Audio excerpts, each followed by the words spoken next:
Chapter 4. The Trick Works.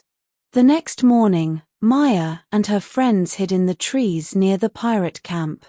They wanted to see if their plan would work.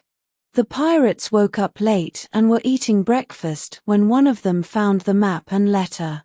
"Hey, Black Jack," the pirate shouted. "Look what I found."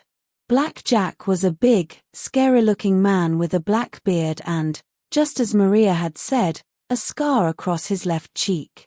He grabbed the map and letter and studied them carefully. "Where did you find these?" he demanded. "They were under that rock over there, Captain. They look really old."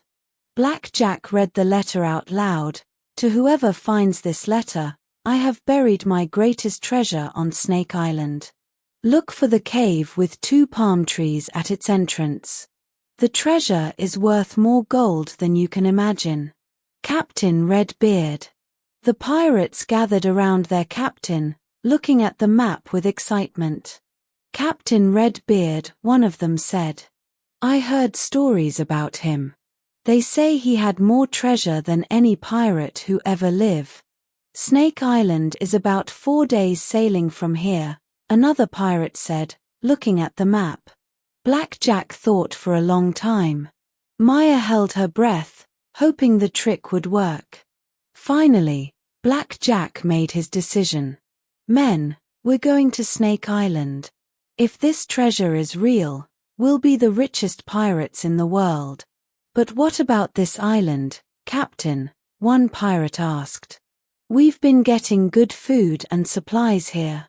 This small island can't compare to Captain Redbeard's treasure," Black Jack said. "We leave in 1 hour." Maya and Tom quietly returned to the village with the good news. Everyone was very happy and excited.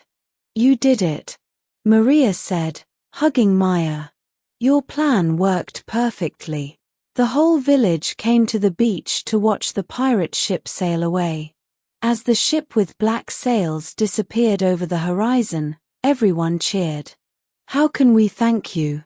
Maria asked Captain Storm. "Just keep your island safe and happy," the captain replied. "That's thanks enough for us." The village people prepared a big feast to celebrate.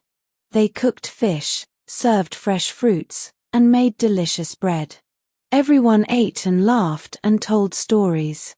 As Maya sat on the beach watching the sunset, she felt proud of herself. She had helped solve the problem without anyone getting hurt. It felt good to use her brain instead of fighting. "You did really well, Maya," Captain Storm said, sitting down beside her. "You showed that sometimes the best way to solve problems is to think creatively." "I learned that from reading books," Maya said. "Books teach you so many different ways to solve problems." Captain Storm smiled. "That's very true. And speaking of books, I think it's time for you to go back to yours." Great job, everyone. I hope you liked this story. See you in the next chapter.